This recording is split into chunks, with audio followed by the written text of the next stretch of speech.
If you're looking for a beginner full body calisthenics routine that you can do with absolutely no equipment, then stay tuned, my friend, because in today's video I'm going to guide you through a workout that will help you achieve exactly that.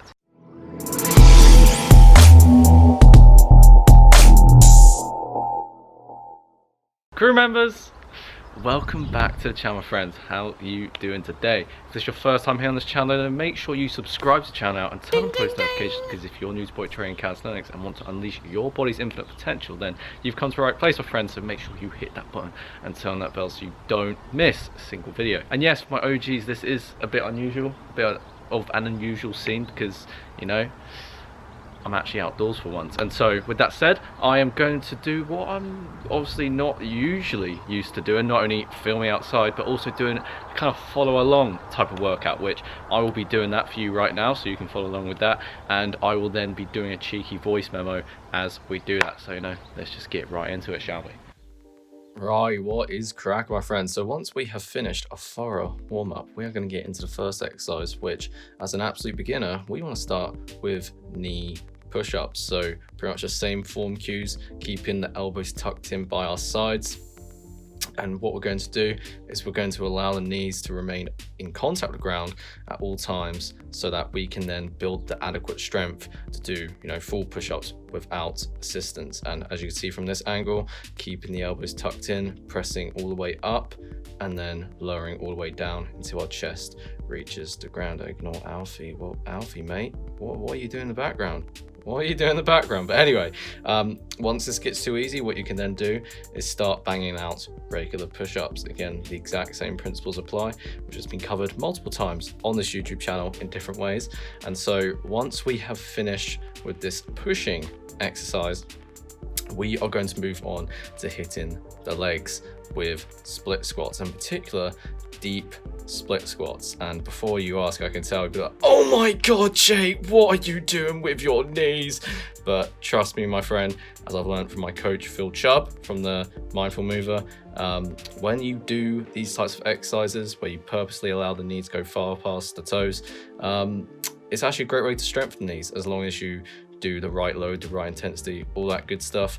And yeah, so as you can see from another angle, we keep our chest upright and allowing the knees to go past the toes, the hamstring to make contact with the calf, and keeping the rear leg as straight as possible. And then if you are not comfortable with this, you can do regular split squats, exploding up, but just at a shorter range of motion. Pick one which is best for you and your strength level, so that you can get the most results in return in those legs of yours. And then, so as we have done more of a squatting variation, we're going to hit more of the posterior chain after this with some glute bridges. And what is important to do here, you can do this either with your hands by your chest or on the floor, but what we want to do is that we want to pull up and think of pulling in through the heels. And as you can see, if you look at my legs, I'm really focusing on activating the hamstrings and the glutes in the posterior backside of my legs, right? And so take this, you know, nice and controlled, right? Own the exercise, don't let it own you. And yeah, pretty much what I'm then going to show you from here is that if you fancy a challenge, feel you can do more, what you can do instead is, you know, simply do this on one leg. And make sure that, of course, once you've done one side, let's say if you do 10 reps on one side, you do 10 reps on the other side for equal repetitions. I thought I was going to sneeze for a second, excuse me. Right, now we are going to we are going to target the back, which is actually possible without equipment. And here we're going to do the support to downward dog variation. So we're going to pull up, pause at the top for a second or two, and lower back down to the support position, which is pretty much like the start of a push-up position, right?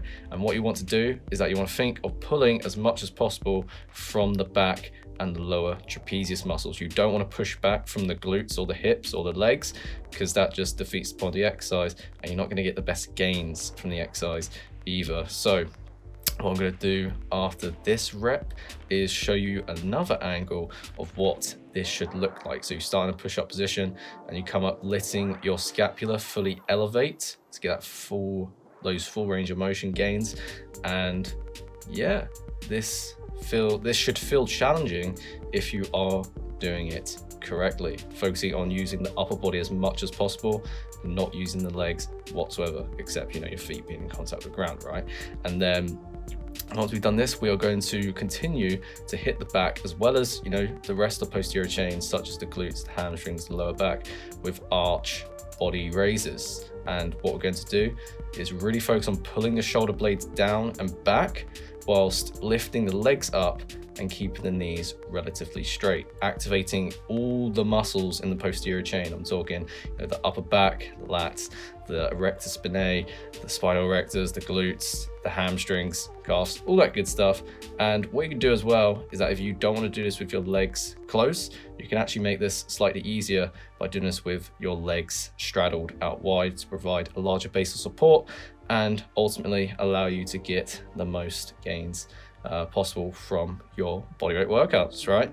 And then last but not least, once we have done these arch body raises, we are going to, of course, I did not forget, you know, some core stability work. And here we are going to do what's known as dead bugs, right? I don't know what my arm just did there, but anyway, so what we're going to do is that as we kind of, sorry, let me just rephrase that. As we lower one leg down, we're going to also lower the opposing arm down with it in synergy. So here, left arm comes down, right leg goes down, and then left leg goes down, right arm goes down. And of course, with these types of exercises, you want to make sure you are keeping the lower back fixed against the ground to maximize the activation and stimulus in the abdomen. And as I'm showing here, if this is too challenging and you want to, you know, do something more based on your strength level, you simply keep your arms overhead instead, rather than lifting them back. So you can really focus on that technique, keeping the lower back fixed against the ground, sorry, and really feeling the activation in the abdomen. And then if you fancy a challenge, you can do this in a hollow body position, as I'm showing right here. And again, keeping that lower back fixed against the ground, maintaining a posterior pelvic tilt. And yeah, that is about it really, my friend.